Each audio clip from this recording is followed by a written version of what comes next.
Back in October, a Steam sale had convinced me in my financial irresponsibility to purchase every main series Sonic game that I didn't already own because of some unrelenting interest in the series.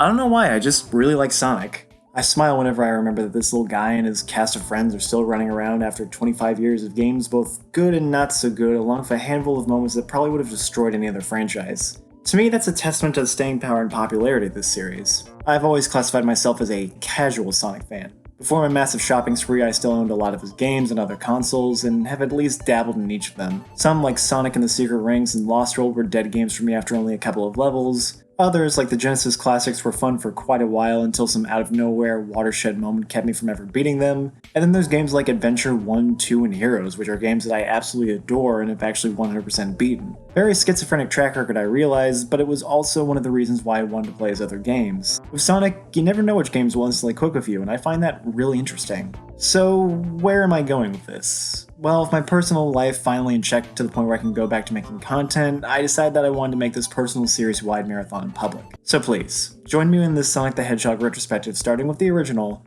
Sonic the Hedgehog for the Sega Genesis. Okay, I say Sega Genesis when in reality I mean the version of the game found on Steam's Sega Mega Drive and Genesis Classics collection, which I'll also be using for Sonic 2, 3, and Knuckles, and 3D Blast. These are faithful, stable emulations presented in a neat little hub area with achievements, challenges, and controller support, local co-op, and the ability to load and save progress. That last feature in particular is why I'm playing this version, because the limited continues in Sonic 1 and 2 are the primary reason I never finished either game, and they can kiss my ass. I've never been super kind to classic Sonic for being quite dated in that regard, and I'd rather use this handy dandy save feature to prevent these games' more difficult stages and bosses from killing my goodwill towards everything else. Anyway, Sonic 1, let's get this ball rolling. Upon looking at my own personal background of this game, I realized something really cool and bizarre. I always thought the first video game I ever played was the SpongeBob SquarePants movie game, which I got for Christmas with my first ever console, the Nintendo GameCube, back when I was about 6. That's not the case though. Before that, my family and I attended a small local church for a short period of time that held one service for everyone. Every Sunday before service, all the kids would crowd around one of the tables by the entrance that had a small CRT TV and a Sega Genesis with a Sonic the Hedgehog cartridge planted in there. Probably to prevent the kids from running away or trying to create anarchy in the building. I only played it a handful of times, but the point still stands that Sonic 1 was the first video game I ever played, which is fitting since it's the first game I'm going to be talking about. I wouldn't own Sonic 1 myself until my high school years, when one of my best friends, David, gave me the Sonic Mega Collection for my birthday. I liked what I could get through, but I constantly hit Sonic 1's infamous brick wall of progression, Labyrinth Zone, and the living continues whittled my patience away. After a while I just gave up on it and didn't look back. Revisiting every game in this franchise finally gives me a reason to see Sonic's debut game through to the end. Well, we best start with the title screen.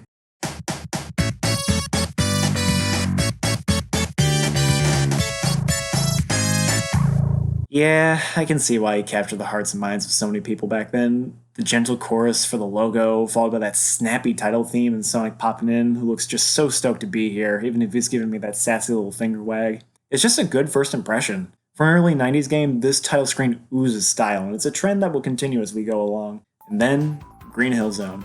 A lot of people have always considered this to be one of Sonic's best opening stages, and even one of his best stages period.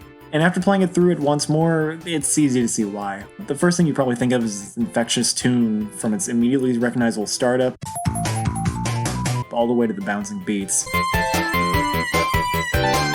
It's a theme as popular and well known as World 1-1 or Pac-Man startup music. It will forever be burned in the memory of gaming at large, and that's not a bad thing. For me, the music is fantastic, but it doesn't do for me what the visuals do. Playing this game made me remember how much I love the 2D Sonic aesthetic. I like looking at the robot animal enemies, I like watching Sonic run super fast and roll around with loops and tubes, I love the way that this level looks, what with its vibrant grass and sky, the eye-catching checkerboard-style ground, the funky palm trees, and so on and so forth.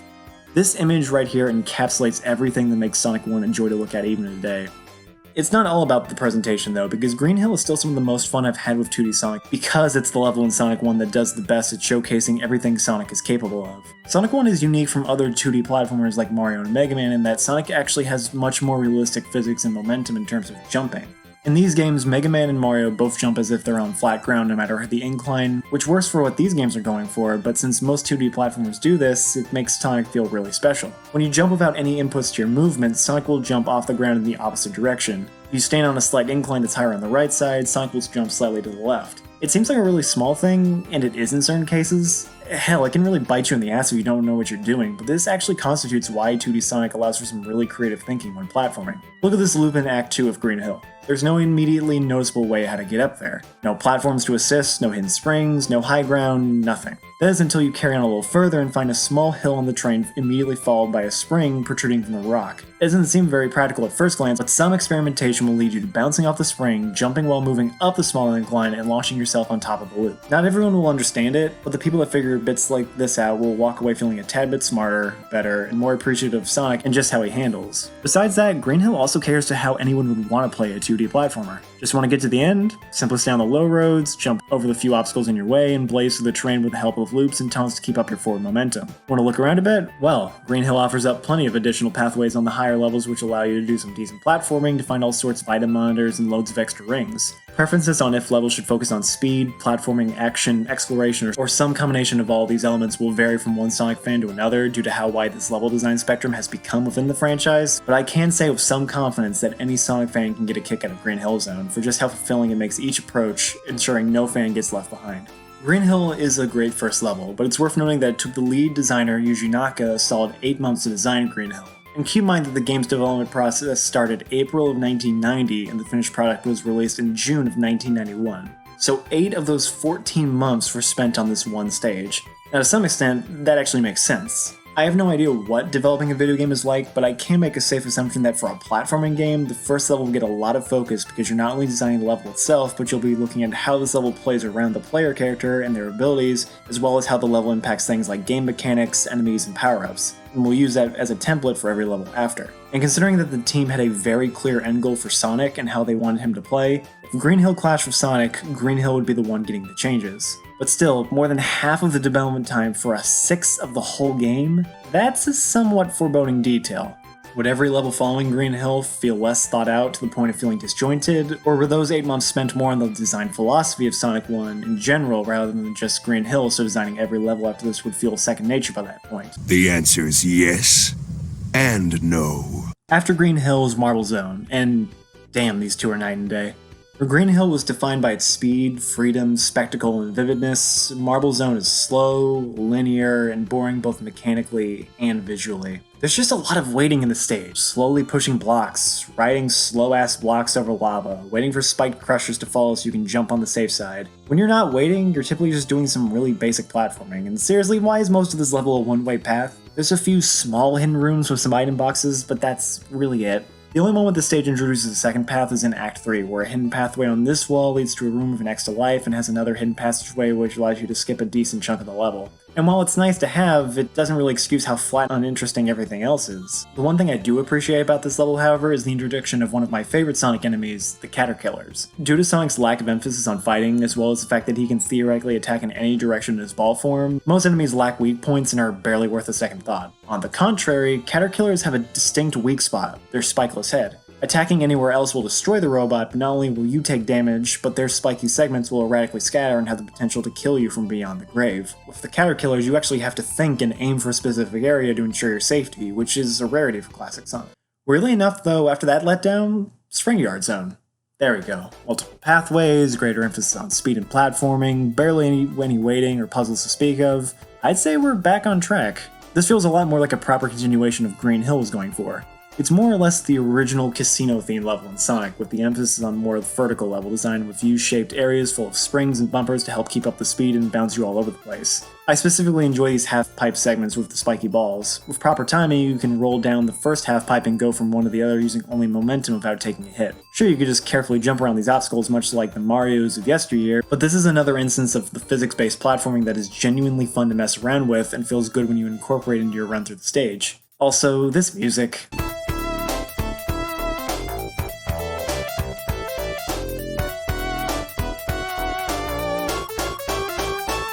Super bouncy and fun sounding, which fits the zone perfectly. I mean, it's not a perfect return to form. It takes some of Marble Zone's waiting games by putting in these slow moving blocks where you have to slowly make your way up or down. There's no skill here. Just wait, change to a block, wait, rinse and repeat. It adds nothing, and once you discover this game's absolutely nut-crunching crush death hit detection, it subtracts quite a bit. If Sonic so much as gets his big toe caught between the blocks, that's an instant kill, and spoiler alert, this issue doesn't really go away as we proceed through the classic era games. Still, we're more or less back on track and... oh no.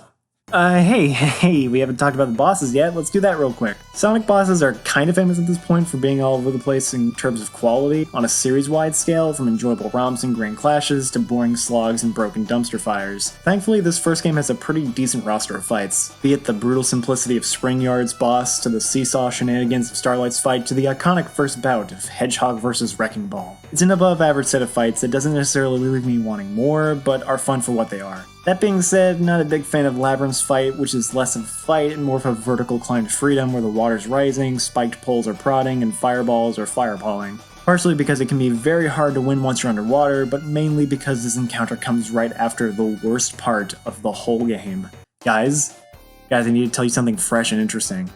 I know this is like a really hot take, but did you know that Labyrinth Zone is kind of a garbage level? Yeah, I'm on the bandwagon that Labyrinth sucks, but can you really blame me? This zone is the poster child of bad Sonic stages. It's an underwater stage, a pretty great start already considering the quality of these types of levels and contemporary releases. However, Sonic can't swim, has an air meter that needs to be refilled by inhaling these bubbles that spawn from set locations, and moves super slow in water, like Labyrinth Zone is full of pudding or something. Okay, so Sonic's abilities don't match with the level at all, but how could it get worse?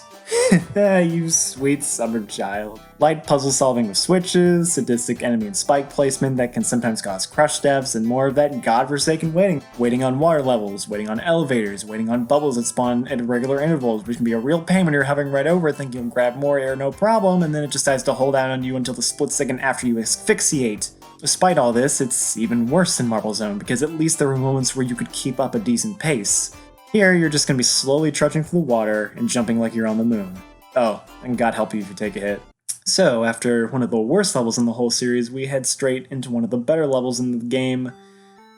Okay, seriously, what's going on? We're just ping-ponging between really good and really bad right now with no middle ground to stand on. I don't think I've ever played a video game that was so consistently inconsistent with its quality.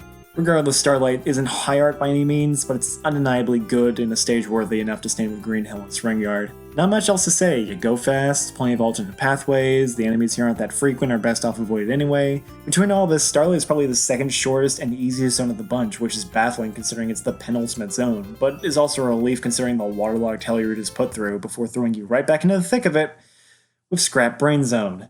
Now, I'll be fair, if any level is going to kick you this hard, it makes sense that it would be the final level, but Christ in a cart, did they really have to go this far? Trapdoors leading to bottomless pits, perilous rotating platforms above bottomless pits, conveyor belts that can send you careening into buzzsaws, fire spouts that can knock you back into the aforementioned trapdoors, pig robots that toss these bombs at you, crush deaths aplenty, and just a general feeling of dread that follows you wherever you go in this death trap. Like Marble Zone, you're best off just stomaching your desire to take off running and instead handle these obstacles slow and steady. And let's be real for a second, I'd take a spiritual successor to Marble Zone over one to Labyrinth any day of the... oh, come on, are you kidding me? Welcome to Scrap Brain Act 3, aka Labyrinth Zone Act 4, aka God is Dead, and I wish he took me with him. Seriously, why did they feel the need to bring this shit back only 2 zones later? The same design, enemies, hazards, visuals, everything, the proper Labyrinth is back to rear its ugly face.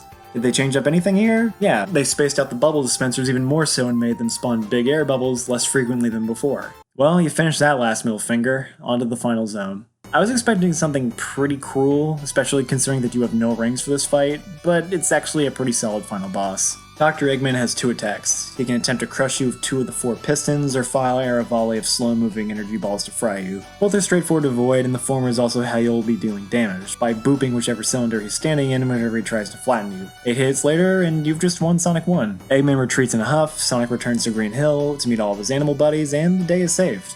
Is it though? Am I forgetting something else?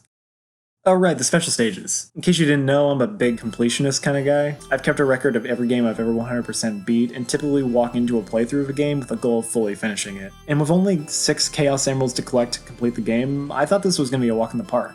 I should also mention I'm pretty foolish. It shouldn't be too hard to grasp. The end of a level has this giant floating ring that will teleport you to a special stage where successfully navigating it will earn you one of the emeralds. This side quest, while not hard on paper, has 3 separate things that make it so aggravating. Getting into the special stages, the stages themselves, and the limited number of attempts. First, you need to reach the end of an act with 50 rings. As you'd expect, this can be pretty difficult in the later, harder acts, and even the easier ones can be ruined by one unlucky encounter with an enemy towards the end of a run. Still, it's at least manageable. What's worse are the actual special stages themselves. You get teleported into these trippy maze dimensions where there's a Chaos Emerald hidden behind a wall of destroyable barriers. Controlling it is kind of a pain in the ass. Booping these up and down circles will change the way the stage moves, and these annoying goal circles will take you out of the stage. It's alright for the first couple of stages, but eventually they just start plastering these goal areas everywhere. Though weirdly, the 6th special stage might just be the easiest of the bunch, almost like the developers realized how hard these stages were sucking and wanted to apologize. Lastly is that despite there being 18 acts total, you can only enter special stages in acts 1 and 2 only from Green Hill to Starlight. I mean, it's not a big deal when you realize that if you did have the chance to enter a special stage at the end of every level, you'd somehow have to beat a stage's act 3 and the boss without getting hit once, or hold on to 50 rings and scrap Rain Zone to try it there, but having more opportunities would still be better than nothing. Personally, I just got the emeralds by using the save states to save scum, but the fact that I resorted to such tactics really shows how annoying 100% completion can be otherwise. That being said, even with all 6 Chaos Emeralds, all you get is a slightly different ending, so there's no real reason to go after these babies beyond bragging rights. And with that, that's Sonic 1. And it was about what I expected. I think a lot of Sonic's success and the reason he managed to catch on so strong is owed to just how perfectly this first game starts. Green Hill Zone shows off some of the best that 2D Sonic has ever had to offer, and for that, I'd say those 8 months spent designing a single stage was ultimately worth it. But after that, it's just a pendulum swinging between really fun zones and really boring, frustrating zones. Labyrinth and Scrap Brain in particular rank among some of my least favorite levels in Sonic history. But looking beyond the split level quality, I'd still say this game gets a net positive. I may dislike the special stages, but I can only be offended so much when they're completely optional. Besides that, the visuals are colorful and revel in a style all their own, the music is catchy and memorable, and the controls are unique and multi-layered when put alongside his fellow platforming mascots, but are still fun to play around with all the same. I personally don't think Sonic 1 is high art, and I find myself gravitating towards most of his later titles, both 2D and 3D, but much like Super Mario Bros. Or Mega Man 1, I still hold a great deal of admiration for it either way. Join me next time when I talk about Sonic 2. This has been Baleography, and I wish you all my very best.